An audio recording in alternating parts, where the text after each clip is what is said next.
video. It's a bit of change of environment, but today I thought I'd film outside, and I have a couple of videos to film, so yeah, I'm gonna get started. Also, this is Layla, and yeah, we got a puppy recently, so she's now 11 weeks, but I thought I'd introduce you. And yeah, so if you see a dog running around, that is Layla. Anyway, so I am here today to talk about this book here, which is Love in the Night by Fitzgerald. And this book was lent to me by a friend, and she's quite into English as well. And yeah, I've been quite getting into short stories. I'm currently reading on and off these short stories by David Levithan, and also these by Marina Keegan. It's short stories and essays, but I'm still in the short stories bit, and I'll talk more about this hopefully once I've finished, because there's kind of a backstory and stuff. But Love in the Night, basically there are two short stories in this little book, and they are about love. Well, kind of.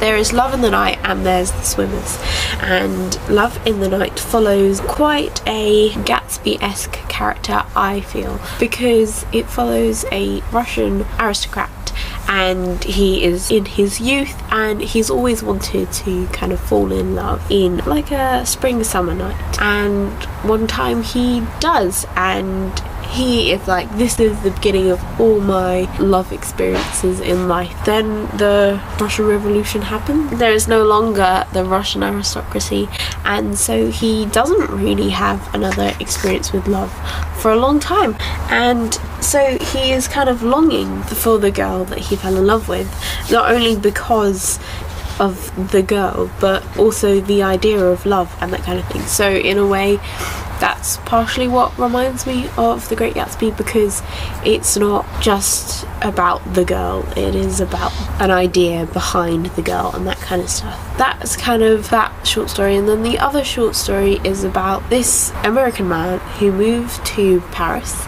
and then has a family, and then after saving a girl from drowning, who is American, decides that maybe America is where his family should be and that he could better provide for them there.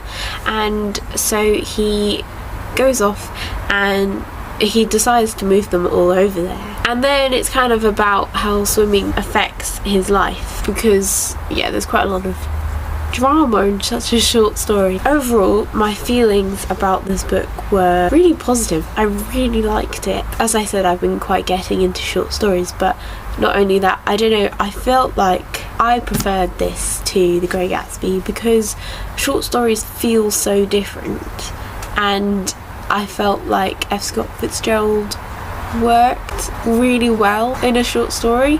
His writing is, as always, very beautiful and some of the phrases were just so lovely, and so with that kind of wonderful command of the English language, the short story format works really well. So I really enjoyed it. And also, yeah, character wise, I don't know, I haven't really read characters that interact that way. I think I find it quite interesting how you can convey characters in short stories, and I thought it worked really well for Fitzgerald here, and so I am really glad I read this. I probably will read some more of his short stories soon because they're really good, I think. So yeah, very good.